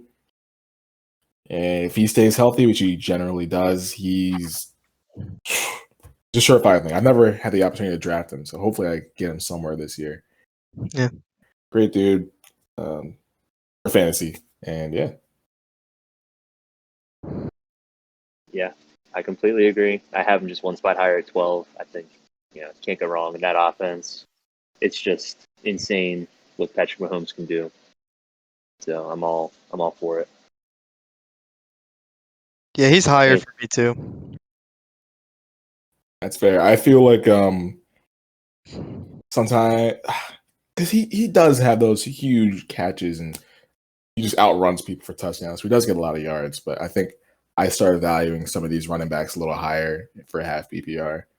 But anywhere in this region, Tyreek Hill truly belongs. You'll be happy with him wherever you get him. That's fair. For me at 13, I got my boy Stephon Diggs. He helped me win a championship last year. I have him just behind Tyreek Hill. You could flip-flop those guys. They're pretty much, the top tier, top of the position. I love Stephon Diggs this year. Him and Josh Allen just, they have a connection. He's the clear-cut number 1 guy in Buffalo, and he had a great year last year. I see that continuing into this following year, 2021. Love Stephon Diggs. He's a great receiver, and I think he'll continue to do great things with Josh Allen. I 100% agree with Stephon Diggs. I think he belongs at 13. He's Josh Allen's number 1 guy, and if Josh Allen keeps bringing up the production from last year, like that team is going to look good, and Stephon Diggs is going to eat. Yeah, I love Diggs. I'm like 2 spots higher, I think. And I was really conflicted on him, Hill, and the guy I have next. He's phenomenal. I think he was a steal last year because not as many people thought he would do no one thought he was going to do as well as he did. And maybe some people didn't believe in him after the kind of, I don't want to say lackluster because he still produced with the Vikings, but just the way that ended, you thought, oh, he's not really number one. He can't do it. And clearly he can. So he's a beast. It sucks that you're going to have to pay a lot more for him this year, but I think he'll prove that he's worth it. Yeah. There was a lot of drama with the Vikings, how he wanted to be traded every game. And now he got traded, and now he's fucking performing. So maybe the Vikings are the problem. He was, and I think this speaks to how good he was. According to Alex Cates, what site is this? I think this is ESPN leagues. Stephon Diggs was on 26.1% of championship rosters. That makes sense too because he was like an easier grab. I think that this because of where you drafted him, he really helped out bolster, your other draft picks that you got higher. Exactly. Yeah. I was in like a 10-man league or something last year, and I ended up getting him in the 8th round, and I just cruised in that league. It was awesome. Insane, because he's a first or second round talent. So. So we're at the 12th pick. Yeah, for my 12th pick, it's your 13. Oh no, I agreed. I just said fuck, what is his name? Stephon Diggs. Diggs there too. Yeah, you had him at 13 also? Yeah, I had him at 13. Oh, sorry. Okay, so for 12, I had Travis Kelce. I keep saying this with tight ends, but these two are so good, and Waller too. They're such an advantage. It's pretty much the same deal, except this one's a little better on, I think, a little better of an offense that just loves to throw more. He's more consistent, I think. Maybe I'm forgetting how good Kittle was 2 years ago. But Kelce will just always give you that 18 minimum, I feel. And it's phenomenal to watch him work. He's a great addition to your team. It's going to cost you a lot, but you will win the tight end matchup pretty much every week with Travis Kelce. I'm even higher on Kelce. I'm only one spot higher. And I 100% agree. I think Kelce's the man, and yeah, if you can get him in the beginning of the second round, that does not sound too crazy to me. I think Kelce's worthy of a first-round pick just because he's been the number one tight end for the past 5 years or something like that, and he's always there. He's always consistent. The offense, they're going to throw the ball. Mahomes is only going to look to him or Hill, and he's going to get it to him. So, yeah, I have Kelce even higher. I remember 2 or 3 years ago when Zach Ertz was doing his thing, but I was trying to argue Ertz is better, but then you look at it, he's not. I mean, he wasn't, obviously not now, but he wasn't back then. Whoever your favorite tight end is, he's not better than Kelce. Just accept it. Well, if you take into consideration when Ertz was in the Super Bowl. Oh my God. No, I 100% agree. I actually had him higher before we started recording today, and I moved him down. Now I feel like a fool. No. Oh, well. What is your 12, Greg? For me, talk about the last one. I have Tyreek Hill at 12. Love Tyreek Hill. And I have him and Stephon Diggs are right back to back for me. You could go either way, whatever one you're feeling that day. I love them both. Cool. I have D-Hop at 12. We talked about him to death. I love him. He's great. He's that option. He's the best player on the Cardinals. Yeah, I agree. Yeah. At 11, I have Stephon Diggs. We just talked about him for the last. Yeah, we just talked about him. He's amazing. Get him. Get him if you can. For me at 11, I've got. I don't know if I'm a little too low on him. I might need to bump him up a little bit higher. It's kind of hard, but I got Aaron Jones at 11. Ooh. Now, I know last year he was great. There's no more Joel Williams, man. that for that reason, I think I need to adjust my rankings a little bit. Might bump him up a couple of spots, but Aaron Jones is electric. I think he'd be a great addition. He's easily, RB1 type of caliber player. So he has got a nose for the end zone. He's going to be great. Aaron Rodgers is still there. He doesn't look like he's lost a step. So Aaron Jones, he's going to have a great year. So I think maybe I'm a little too low on him, but right now I have him at RB9.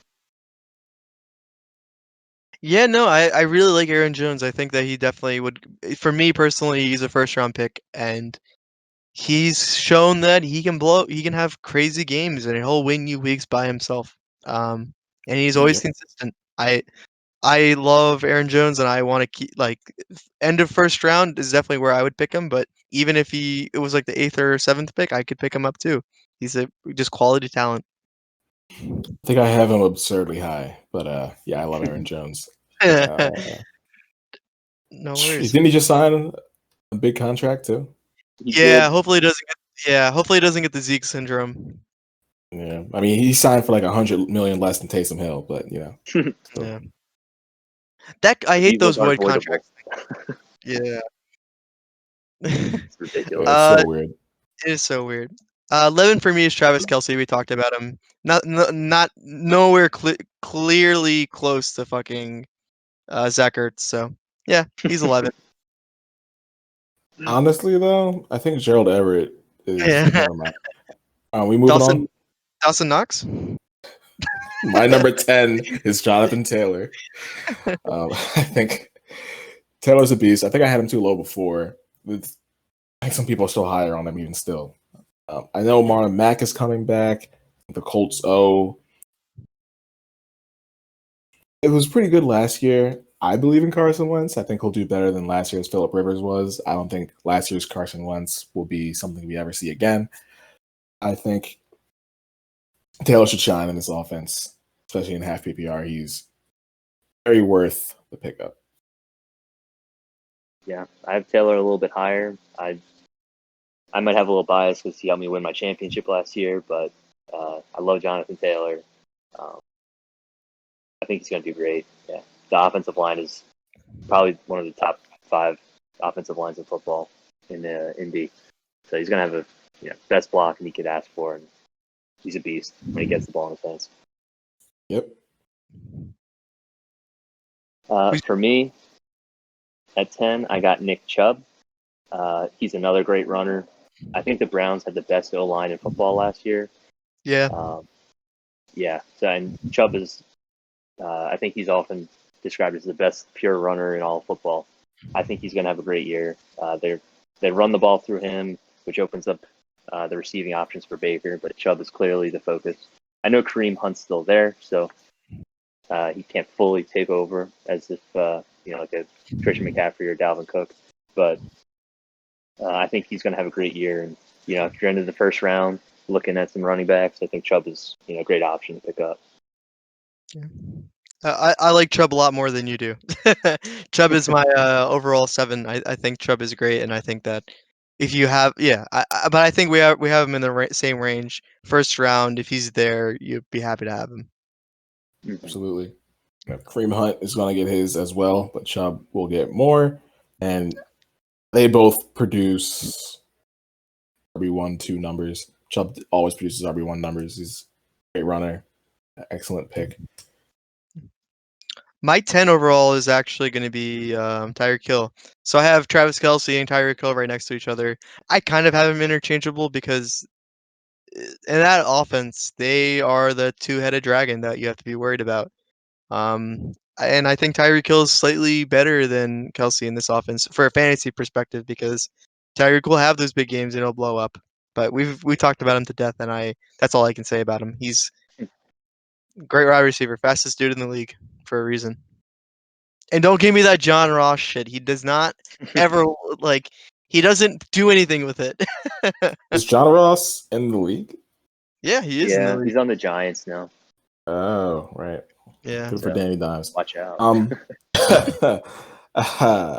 So I had Kelce 1 above Hill just because of the importance of winning the tight end spot. But if you look at them on the offense, they do different things, but numbers wise, it looks like they're the same person. They get so many targets, so many receptions, touchdowns abundant. They're ridiculous. So wherever you get them, it'll be good. It'll just cost you a lot to get that tight end. Yeah, it does. For 9, I have D-Hop. I'm very biased. He's helped me win multiple chips. He's got such a good swag about him. He's a great follow on Twitter. He's an absolute beast. He's just phenomenal. He's fantastic. If he's there, if he's on the board where I draft late in the first round, I'm gonna take him. He's phenomenal. I can't say enough about him. Perfectly fair. Yeah, I can't blame you there. Out here putting him in the teens, disgusting. There's a lot of good wide receivers. Yeah, and even better running backs. Yeah, he's my wide receiver 2. I can definitely see the Hill or Diggs argument, but yeah, I also know I'm biased. Which, as I say, it's okay to be biased as long as you acknowledge and explain it. Who's your number 9, Greg? For me, I got Zeke here at number 9. Ezekiel Elliott. We talked about him before. I think he can return to form back with Dak back. He's still young. He's still got the legs under him. They're going to use him. They're not going to pay him $50 million or whatever to just let Pollard take over. So he catches the ball. He runs the ball well. Their O-line, I think, is improving. So I think they're going to have Zeke's going to be back, and you get a little bit of discount on him here with the 9th overall pick. So I would, if I'm at the back of drafts, that's who I would be targeting. So you're not an Eagles fan anymore? So as that might seem, wait till you see my number 1 overall, and then you'll see. Jalen Hurts, baby. Oh yeah, hell yeah. So my number 9 will be Jonathan Taylor. He's going around here in the draft. He's actually going as high as 8. I think he might slow down. I think he might have like a little bit of a sophomore slump just because now I'm kind of turning around on it. Carson might be better than Phillip Rivers this year, maybe. I need that soundbite. I need that soundbite. Get the soundbite. I don't know. We'll see. Right now, and this is a small topic, and I don't want to talk about this too much. Colts really don't have that many wide receivers, so I wonder what the fuck they're gonna do. But yeah, no, I think that Jonathan Taylor at 9 is not too bad. I have Taylor a little bit higher than you. I'm high on Taylor, as I said before. I think he's going to have a great year. Yeah. I already talked about my last pick. So my 8 is Nick Chubb. We just talked about. Great runner, pounding on the ground. Last year was his only year. I mean, is this his 3rd year? 4th? I feel like he's still relatively young, right? He's still young, yeah. Like he's super young. I was just gonna say like last year's the only year he ever got hurt, but I don't know if that says a lot if it was just his 2nd year. But yeah, if he's not missing time, he's demolishing defenses. Pick Nick Chubb. Don't be cute. Don't be cute. Yeah, I agree. For me at 8, I got Travis Kelce, just because I think he's worthy of a 1st-round pick now. He's shown it every year. I'm going to pick him until he proves me he's not. So I have him here at number 8. He's got, we talked about him a lot. I love him here. So Perfectly fair. 8 should be a quick one for me too. Aaron Jones, we talked about him. Yeah, it looks like he's just gonna be the bell cow in the Packers. So if you can get him at 8, get him at 8. I think. So yeah. Who's your 7, Julian? My 7 is Saquon Barkley, and I know everyone will gasp and say it's too low. I think that offense opens up a lot with Kenny Golladay there now. Danny Dimes another year better. I worry about immediate return off of that injury, but excuse me, I think as Greg mentioned previously that's not as negatively, that doesn't affect athletes as much as it did in the past. So maybe he should be higher.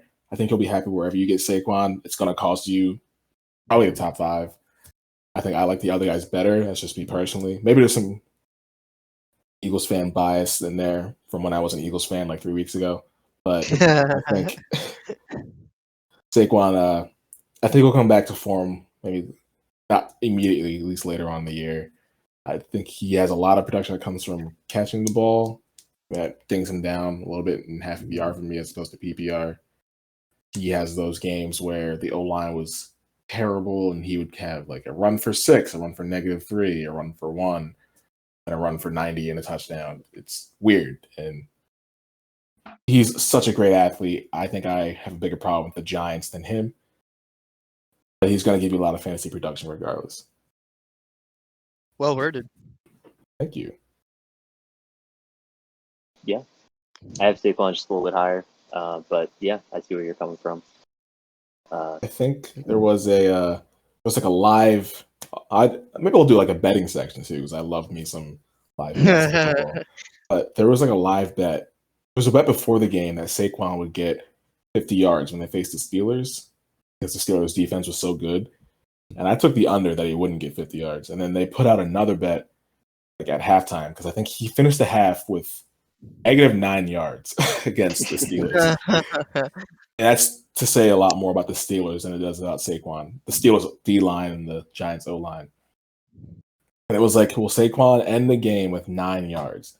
So he had to get like 15 yards or something after that point at halftime. And he didn't get it. He ended the game in single digits. So I was talking to friends like, oh, we got to take it. Saquon Barkley, he's going to bounce back. I was like, I don't think you're watching the game. Yeah. and it's not anything against Saquon. And that was an abnormally strong line he was going against. And the other thing is, comes to my mind. I was gonna, and if you're coming back from behind, you're gonna have to throw the ball more anyway. Like, yeah, that seems like a weird bet to me. I forget if the Steelers even, because I think Ben wasn't hurt. He played last year. I forget. Yeah, I don't know.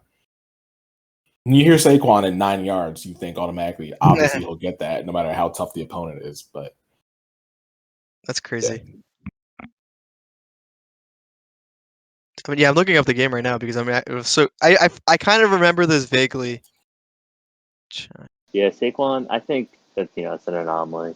I feel pretty much he's gonna get a touchdown and some combination of receiving and rushing yards up to at least 80 yards. With a few catches thrown in there for sure. He's just such a dynamic player. They're gonna.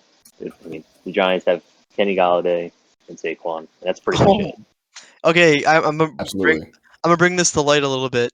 Oh my god, yeah. So the game was kind of close in the beginning. So it was like maybe 16-10 at the end of the half, and then neither team scored in the third quarter, and then they just won by 10 in the end. The Steelers, and Saquon Barkley had 15 carries for 6 yards, which is insane. Daniel Jones didn't help either. 2 touchdowns and 2 interceptions, which isn't too bad. Darius Slayton had a crazy game. As Greg said, this is absolutely an anomaly. I'm not saying Saquon will ever do anything nearly this porous again. It just came to mind when we talked about him. That's all I'm saying. Mm-hmm. Yeah. So for me at 7, I got Jonathan Taylor. I'm high on him. I think he's going to have a great year. I hope he does. I like the kid. He's shown he can do well. We talked about him a bit already. He's got a great O-line. They're going to run the ball. Cool. I got Nick Chubb at 7. Lucky number 7. Nick Chubb's like Greg said, like a perfect runner or whatever. Yeah. Well said. That's it. That was like the most half-assed take of my life, but like, no. If he's at 7, I'm taking him. I've never had Nick Chubb in any of my leagues ever. So, one day. Think about it. Yeah, one day. Yeah, that's what I'll go for this year. Just players I never had before. Okay, Chuck. Except for Joe Mixon. What's up? Would you take Joe Mixon over Nick Chubb? No. So you would take Nick Chubb for sure. Okay. Yeah, no. I mean, Greg, I told you already. 15 is where I would take Joe Mixon. These numbers are not arbitrary. These numbers are not arbitrary to me. You have a love for Joe Mixon. I wanted to see how far it went. No, 15 is as high as I'll go. He's going in the beginning of the 4th round. Me saying I'll pick him in the middle of the 2nd is kind of insane, but Joe Mixon? You're saying Joe Mixon's going in the 4th? Yeah, he's a 30. Yeah, he's 30 overall. Oh, 27. Sorry. End of the 3rd. I'm so sorry. Crucify me. I didn't think he would fall that low. It's way too high for me. That's way too high, yeah, dude. Draft him at all? Yeah, I'll pass. $0 fat pickup. Ooh, can't do it. I might have to drop John Ross to make room. I don't know. Yeah, right. Yeah, John Ross just has speed. Have you seen him? Oh man. All right. Yeah. So Nick Chubb, he will be on. His name will be incorporated into at least one team in your league. Oh my god, it's so annoying. Yeah, man. Dick jokes. Dick jokes are hilarious. What number are we on? 6, I think. 6, I have Davante Adams. He would be higher if it was PPR. He is an absolute beast. Wide receiver 1, undisputed, fantasy at least. He's phenomenal. If he's on the field, it's you're facing him. Like, have fun that week. It's you say it's half PPR, so receptions don't count as much, but touchdowns count the same, and he's going to catch like 2 or 3 of them. It's his connection with Rodgers is outrageous. They just have fun demolishing teams, and he's just gets funneled targets because Rodgers doesn't really trust the other guys. Rodgers is retiring though. He's gonna host Jeopardy. The rest of his life, my bad. So yeah. I hope Jordan Love falls in line with how it should be. Yeah, I mean, no, like I said, he was my favorite trade ever, so that might have something to do with it, my love for him. But he's phenomenal. Yeah, it's completely warranted. I have Davante Adams at 6 as well. He's so good, and obviously Rodgers helps, but I don't think the quarterback would make a big difference no matter who's throwing the ball because he's wide open every play. It's insane. They try to double cover him, it doesn't even work.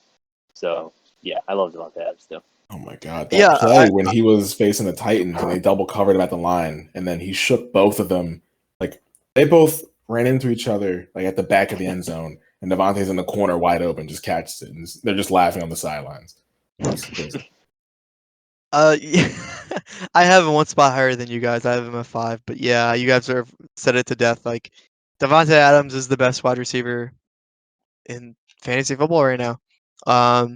Only person I would, if he switched places with D Hop, I could see D Hop being number 1, but that's it, really, and that's an alternate universe. My 5th overall, or no, wait, we're at 6. Sorry, 6. I'm gonna have Alvin Kamara. So I think Alvin Kamara is gonna have. We've talked about this a little bit, but I think Alvin Kamara is gonna have more of a down year just because new quarterback system. I'm worried that they're gonna be falling behind a lot, and they're gonna have to throw the ball to keep in games.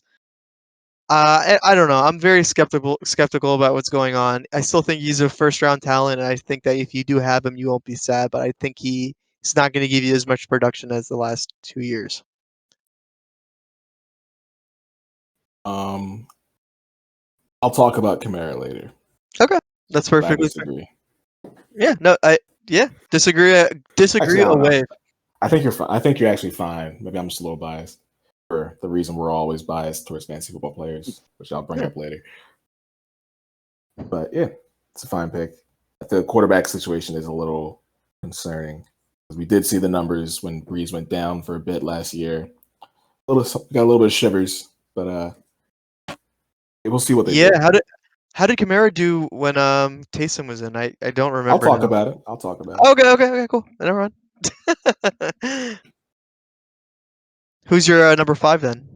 Oh, my 5. So I got back-to-back Packers. I have Aaron Jones. Wow, that's I know. Really high. I know. But there's no Jamal Adams, and he is a beast. That offense always runs spectacularly. I feel like I had a lot of faith in Rodgers. I got a lot of faith in the fact that you'll need to go look out for Davante Adams and that Aaron Jones can make things happen. I think he's a beast. Maybe he's a little high. I'm a little biased. I don't know. But I really like Aaron Jones. I got him here at 5. Yeah, I can see that. It's not a bad spot at all to have him.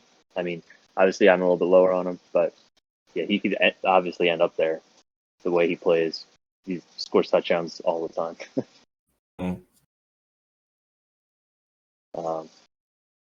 For me at 5, I got Saquon. I think, he's just the centerpiece of that offense. He's so good. He's, super shifty. I think he'll recover just fine from his injury. So I think he's going to have a great year. So RB5 for me. Cool. For me, 5, I already mentioned Devontae Adams. I love him to death. Mm-hmm. There you go. All right. So for 4, I have Alvin Kamara. Okay. Alvin, my guy. I mean, when we get you all know who the top 3 are. Like it's 3 or 4 you might have switched with Kamara and the other guy. But we all know who's coming next. I have PPR. It's hard to argue. But Alvin, my guy. Week 16, Christmas Day. I'm freaking out in the championship. Like, can I beat the number 1 team in the league? And you go and give me 6 touchdowns. How could I forget? I'm never going to down him again. I'm just not going to down him ever again for any reason. When he went down, obviously I had him in one of my league last year from that intro, mainly because he just carried my championship week, but with 56 points. But when he went down, when Breeze went down, he went from averaging what I felt like was around 25 half PPR points to like 13, 15. Like it was a big dip, and you were like, what's happening here? Like, can Breeze come back soon? Like, I'm barely winning games or I'm losing games. Like, I need Alvin to be Alvin again. So it is a little scary wondering what's going to happen next. But Taysom Hill was starting, and I don't know if that will be the case.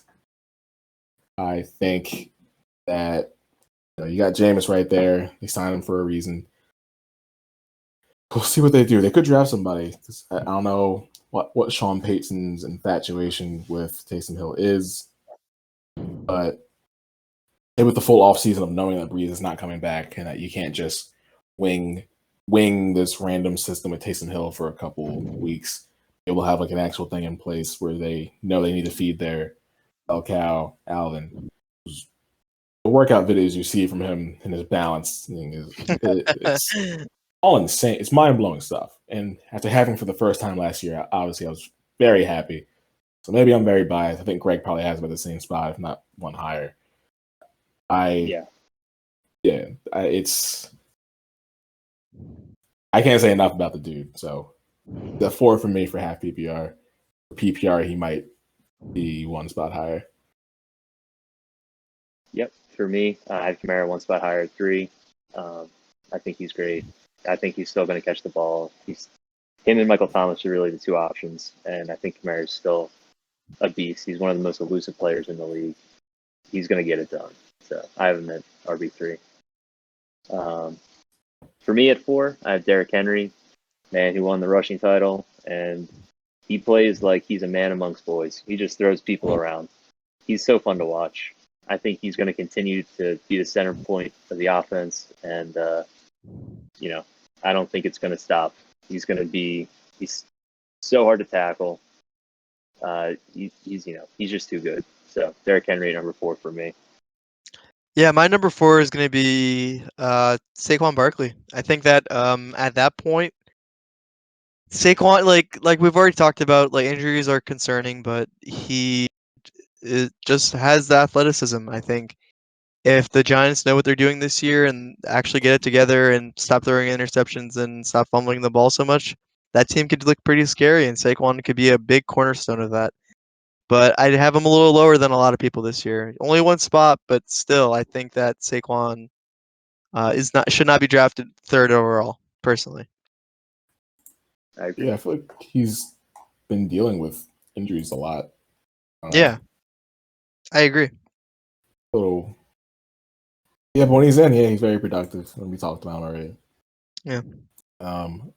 For my 3, I have 1 Derrick Henry, absolute beast. We just spoke about him. And I talked about him with the AJ Brown pick as well. It's ridiculous. He'll be balled up a little bit. He'll have like his 3, 6, 7 yard runs, and then a 60-yarder where he's bulldozing 2 people, and they go to him a lot because they know he can handle it. He's King Henry for a reason. PPR, the rushing leader, 2,000-yard man. It's hard not to like him. Yeah. Yeah, I have him in the same exact spot, and I think I 100% agree. He's also one of the most consistent players in the league. I've never seen like a bad game from him. I've seen like maybe as low as like maybe 10 points, but even getting 10 points is not a bad thing. Like that's an egg, but I still think Derrick Henry is just that guy. To have consistent 20-point games is amazing. And yeah, third overall, I 100% agree with. Yeah, who was the I remember we all saw like potential there like 3 or 4 years ago with Henry, and then he wasn't really producing that much. And he had a talk with some Hall of Famer. Aaron James, was it? Really? Was he an Hall of Famer? I forget the name. He talked to some Hall of Famer about his running style, and he was like, and the guy was basically like, "Listen, Oh, you gotta stop being." Eddie George. Eddie George. Was that it? Yeah, I see the article right now. How Eddie George helped Derrick Henry take off for the Titans. Yeah. So he had that talk with him. He was like, "Listen, like you're being pretty soft. You just got to go off and do your thing." And I don't know how that talk sparked what we see today, but he did a complete change as of 2019 season. Really, we started taking off, becoming this absolute dominant beast, and it's really fun to see. Everyone needs an Eddie George in their life. Yeah. You need like a person who will motivate you to get like your shit together and fucking kill it? Right. I think we're on Greg's 3. Yep. Yeah. So I got Kamara at 3. We talked about him a bunch, so we can just move on to Chuck. Yeah, no, Chuck's 3 is Derrick Henry, right? Yeah, my 3 is Derrick Henry. Yeah. All right, we're gonna do a little exercise. We're gonna count down 3, 2, 1. Then we all say our number 2. Okay. Ready? 3, 2, 1. JJ, I think Whiteside. Oh my god. No, obviously Dalvin Cook. Come on. I thought it'd be a cool soundbite because we're all gonna say the same name because we all know. And here you go with the memes. That's cool. Yeah, started off, Julian. We're probably all gonna agree with everything you say. I feel like Greg's gonna have the best analysis. Actually, let's hear what he has to say. Okay, yeah, sure. So I had Dalvin Cook on my team last year, so I know firsthand how good he is. The Vikings, they run their offense through Dalvin Cook. Kirk Cousins is there, Justin Jefferson, Thielen are there, but Dalvin Cook is their main guy. Whenever he touches the ball, it seems like everyone else is running in slow motion around him. He's just so good. They use him. You're saying that he's Neo from the Matrix. Exactly, and you want that guy on your team. He's had some issues with injuries in the past, but last year he's proven that he can play through a full season without any problem. They use him in the pass game. He's an electric pass catcher. When they run the ball with him, they have a great running system, and it works. So I don't think they're going to change anything going into this year. Last year, he was the number 1 overall running back. Our number 1 guy, I'm thinking he's going to reclaim that if he's healthy this year. But Dalvin Cook, number 2, no questions asked, no brainer. Yeah, that was well said. No, yeah. It's. I was always one of those guys. I never got Dalvin Cook. Either I didn't believe him too much, or I had like a lower pick. Because I think he had like a little bit of injury history. So I was always one of the guys who had to like wait around and snag Madison or Boone for when he went down. But when he's in, looking over, and I guess this was at the peak of Eagles fans hating Vikings fans after 38-7 and them clapping on his steps and shit. I had like no respect for their players, really. I think. I don't know why I didn't like Stephon Diggs also. So I wouldn't really pay attention to Dalvin Cook. But then you look over and his numbers are just crazy and getting better and better every year as he stays healthy. He's just phenomenal. Watching him run through teams, just leading the pack, it's crazy stuff. Definitely worthy of the number 2 pick. Yeah, all I would add is if the number 1 pick didn't exist, he would probably be number 1. He's amazing. Dalvin Cook is a legend, and I feel bad that he has to exist at the same time as the number 1 pick. Don't feel bad. Just feel good for the people who draw the two that they still get one of these guys. Yeah, that's also true. That's also true. So number 1, let's get it over with. Carson Wentz. No. Christian McCaffrey. Okay, come on. Jesus Christ. Christian McCaffrey. Yeah, if I can just like go a little bit into it, doesn't matter who the fuck his quarterback is. Doesn't matter what his O line looks like. It could be 1/4 PPR. Like it doesn't matter. He's just that guy. He was injured last year, and that's an issue for concern. But he's number 1 for a reason. He's always blown everyone out of the water every year. So yeah, if you're the number 1 pick, have fun having Christian McCaffrey and have a clever name for your team. Yeah. Have you seen any list that has him not as number 1? I've seen some contrarians say that Dalvin Cook is number 1, but like they're just trying to stir up views. I mean, I guess you could make an argument. You could say the injury or the team not being as good. I guess you could. I mean, I don't agree with that. I think you could I could see someone coming to that conclusion with some sort of logic. Yeah, but it's so hard to do that. No matter. I think it's hard, but if they're winning, they give him the ball. If they're losing, they give him the ball. Yeah, exactly. Yeah, that's the only team that does that. And even with different coaches, like even when Matt Rule was in, he kept doing the same thing. He took what Ron Rivera did and just like, oh, we have fucking Christian McCaffrey. Why don't we just give him the ball every single fucking time? I'm a little tired of seeing that. What's that one commercial for? Is it Geico? I don't know. His one commercial where he's like, "Wow, you got to see that one again." Oh yeah, we have to watch that in slow motion. Oh my god, I hate that one. It's funny the first 4 times I see it. You see every commercial break. It's like, stop. I hate all commercials that do that. I hate commercials that do that too, especially with. I harp on unimportant shit, by the way. So excuse my. No, do you know what's the best athlete commercial? The Baker Mayfield ones. For when he's in the stadium. It's so good. They're so good. The book club one had me. Yeah, I laugh every single time because he's actually not that bad of an actor, which is hilarious. No, he's not. Yeah. No, he's not. But yeah, CMC, I think he averages like 32 fantasy points per PPR, and it's like he came back from injury and still got 30. Like I don't. It's bad. It's baffling. It doesn't make sense. Like Greg said, he gets the ball no matter what. My only question is why defenses let him leak out the backfield for wide open touchdowns on the 5-yard line. Like that. How do you miss him? I don't get it.